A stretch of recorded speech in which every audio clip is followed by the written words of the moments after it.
tidak benar kadang-kadang. Tapi dengan kejernihan hati kita, dengan awake dhewe saestu-estu napa betul-betul dengan tafakur dengan hati mendekat takarub dengan Allah, Pak insyaallah Allah akan memberikan petunjuk.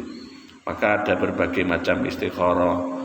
Ada istikharah dengan sholat, istikharah dengan Al-Quran, istikharah dengan membaca asma-asma Allah dan lain sebagainya.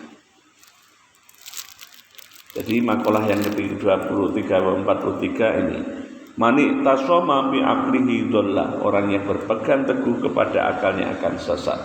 Wa man istagna bi malihi qalla, orang yang merasa ini mengandalkan hartanya, maka lambat laun hartanya pun akan habis. Hartanya akan sampai di sini. Dia sudah berpikir kalau hartanya nanti mampu menyukupi apa yang menjadi kebutuhannya. Tapi ternyata hartanya kadang-kadang yaitu seperti anak sing cerita niku dalam sekejap habis oleh Allah ketika dihabiskan oleh Allah ketika terjadi kebunnya kebakaran ataupun lain halangan-halangan yang itu. Jadi memang tidak bisa mengandalkan baik pemikiran, mengandalkan harta, ya. Yang ketiga mengandalkan apa? Wa man azza bi makhluqin dalla. Orang kok mengandalkan makhluk maka akan hina dina. Pokoknya dewe sampai kalau bahasanya itu manut-nut kepada seseorang, berbakti kepada seseorang, mengabdi tenan kepada seseorang benar-benar mampu sak kuat-kuate. Tapi ternyata orang yang ini tadi, yang DWE mengabdi itu akhirnya juga kadang berkhianat. Berapa banyak orang yang istilahnya ketika sudah orang itu lupa disingkirkan, padahal dia sudah berharap tomaknya pada orang ini tadi. Maka setiap kali orang tamak kepada sesama manusia, tidak ada yang lain selain akan menjadi hina. Maka gantungkan hati kita hanya kepada Allah.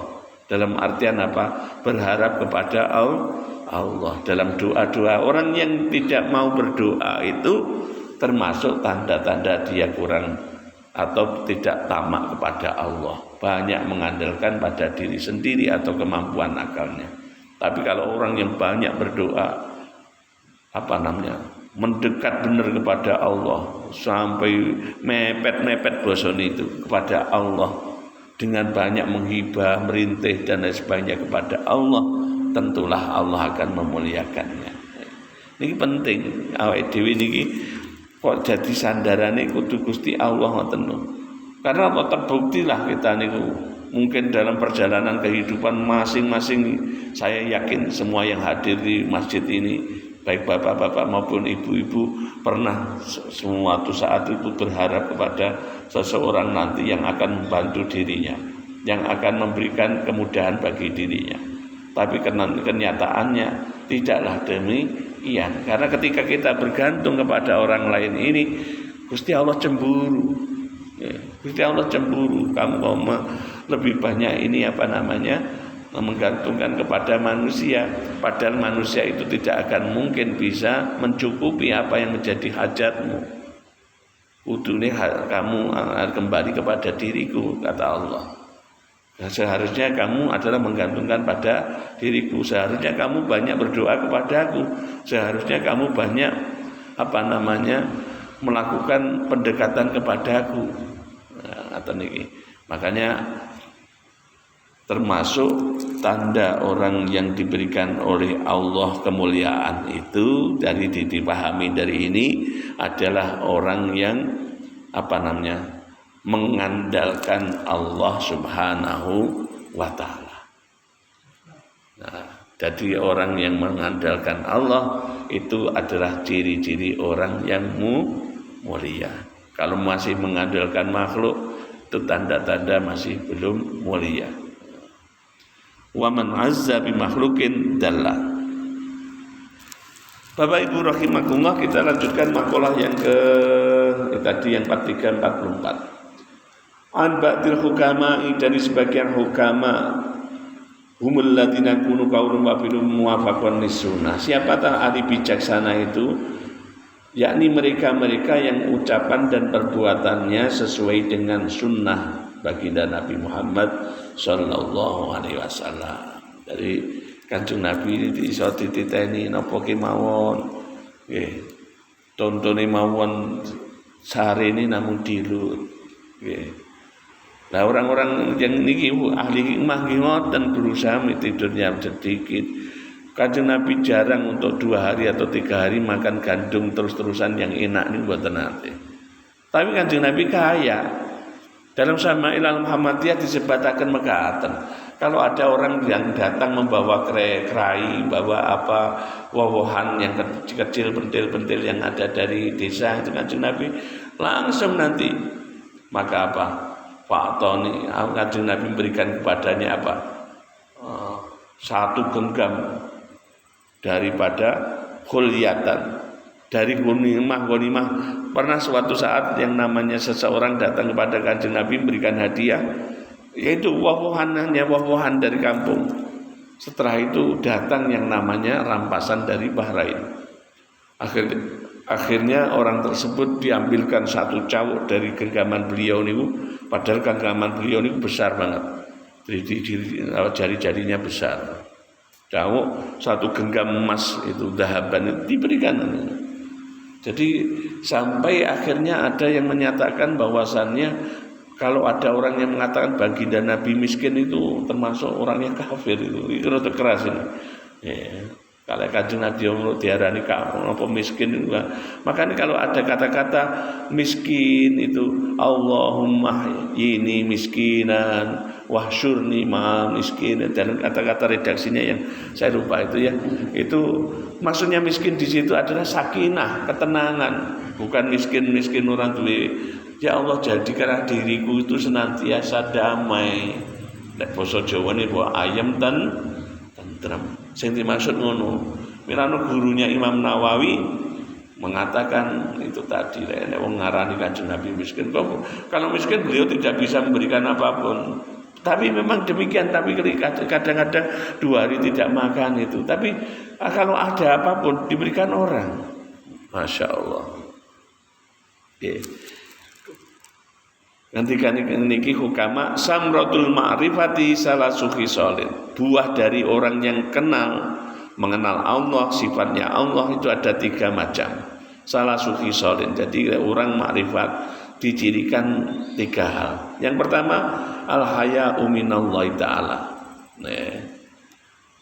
Malu dari Allah jika melakukan maksiat. Wong nek nglakoni maksiat ya dheweke isin. Niki Kanjeng Nabi dawuhne kepada kita ngene iki, aja dilarang, kudune awake dhewe ngedoi. Orang yang makrifat akan menjauhi maksiat. Nggih. Masya Allah. Orang yang mengenal Allah dicirikan al-haya'u minallah ay inqibadul qalbi an ma'asillahi ta'ala. Takut hatinya, mengkeret hatinya dari melakukan kemaksiatan. Banyak orang ulama dulu itu sampai karena takut khosyahnya kepada Allah, melihat api ini kaya-kaya seolah-olah dhewe dibakar neraka. Kadang-kadang wayah enek ndelok wong pandi niku langsung semaput ngoten. Lah semaput itu ora dibuat-buat, tapi memang krana khawatir. Sampai itu dikatakan disowankan kepada seorang syekh yang lebih alim lagi, gurune apa. Kenapa itu kok enggak sadar pingsan itu? Oh iya benar, dia bukan ini berpura-pura. Pingsannya ini karena khauf, karena khosyah kepada Allah, takut kepada Allah. Yang kedua wal hubbu fillah, cinta di dalam Allah. Ai rabbatu fi ma indallah min ashabi husuli ridho ta'ala. Cinta apa yang ada di sisi Allah berupa pahala dan mendapatkan ridhonya. Siapa sih yang kita tidak ingin mendapatkan ridho dari Allah? Mesti kabeh pengin golek ridhone Gusti Allah. Mulane awake dhewe ibadah niku ya golek ridhone Gusti Allah. Gusti Allah lega karo awake dhewe, legowo karo awake dhewe. Gusti Allah seneng karo awake dhewe niku sing kudu awake dhewe goleki. Lah ngeten iki sing iso napa niku menyebabkan seseorang itu mendaki kepada mengenal Allah. Tadi yang pertama adalah menjauhi takut dengan kemaksiatan, malu dengan Allah. Yang kedua, cinta di dalam Allah, maksudnya ingin mendapatkan ridhonya. Tadi saya katakan al-hubbu fi muqabalatil hubbi. Cinta itu akan berbanding dengan cinta. Tadi ketika seorang cinta akan dibalik oleh Allah juga dengan cinta. Dengan tresno dengan Gusti Allah juga tresno karo awake dhewe. Awake dhewe zikir eling Gusti Allah, Allah eling dumateng awake dhewe dan dibanggakan kepada siapapun yang ada di sisi beliau, di sisi Allah. Semuanya malaikat-malaikat tunjukkan itu. Kalau Allah sudah cinta kepada seseorang, maka Allah utus itu. Malaikat Jibril juga mencintainya. Sampai semua makhluk diutus untuk mencintai orang tersebut. Nah, ini cinta niku adalah etape seseorang yang melakukan segala sesuatu dengan sukarela, dengan rasa senang. Jadi mahabbah niku rasa senang niki dilatih kadang. Contohnya awake dhewe seneng ngaji. Lek ora seneng ngaji niku jenengan buka satu lembar ngene males. Tapi lek mulai nek jenenge cinta, seharian jenengan megang buku pun enggak terasa. Dalam artian tambah seneng. Milano termasuk orang yang istilahnya pun dikatakan sebagai orang yang tak akan pernah puas, itu salah satunya orang yang tolabul ilmi, yang senang dengan ilmu. Orang yang sudah senang dengan ilmu itu takkan mungkin terus akhirnya dewe terus leren mboten, tambah haus. Yang ketiga, wal unsu billah wa asyahhu billah ta'ala, bangkit bersama Allah, merasa tenang dengan Allah. Jadi ketika sendirian pun dia tidak gelisah. Kan sementara ada orang kalau sudah malam sendiri, kalau gelisah mencari teman lah, diajak ngobrol, mencari apa. Kalau orang yang sudah mengenal Allah, sendirian pun dia akan merasa nyaman, merasa enak, bisa bercengkrama dengan Allah, bisa matur-matur dengan Gusti Allah. Ini memang latihan bener niku. Dewe niku krana napa senengnya manusia niku nggih ngoten niku. Seneng keramaian, seneng bareng-bareng karo kancane ngobrol, kadang-kadang ngoten niku. Tapi panjenengan tinggali kalau orang sudah dalam kesendiriannya pun dia merasakan happy, merasa bahagia, niki berarti jos dheweke ngatur atine. Dheweke sudah mulai mantap di dalam hatinya niku wonten niku. Walau kesendirian nggih wonten tiyang niku ya ketoke ngono kuwi, tapi gelisah, maksudnya kalau belum yang dikenal dengan Allah benar. Karena apa? Kalau orang yang mengenal, dia akan menggunakan untuk komunikasi dengan Allah, bisa digunakan dia untuk zikrullah, zikir kepada Allah. Bahkan mungkin akan dengan banyak orang-orang yang khusus itu baca Al-Qur'an niku boten khatam setahun barang kadang-kadang. Karena pemaca sak ayat ngono terus langsung diartekne napa tafsire kaya piye, di mana diangun angen-angen ngoten niku. Niku wonten ngoten niku. Dadi maca Al-Qur'an nek awake dhewe mungkin sebulan iso khatam ping pira ngene. Ada berapa orang-orang yang tertentu niku bacanya Al-Qur'an niku wau maca sak Al-Fatihah ngono sak nggih alhamdulillahirabbil alamin. Oleh tafsir diwacane maksudnya apa ngene sampai ngoten niku. Jadi tapi niki bermutunya dalam artian apa paham bener sing dikarepne. Mugi-mugi manfaat. Assalamualaikum warahmatullahi wabarakatuh.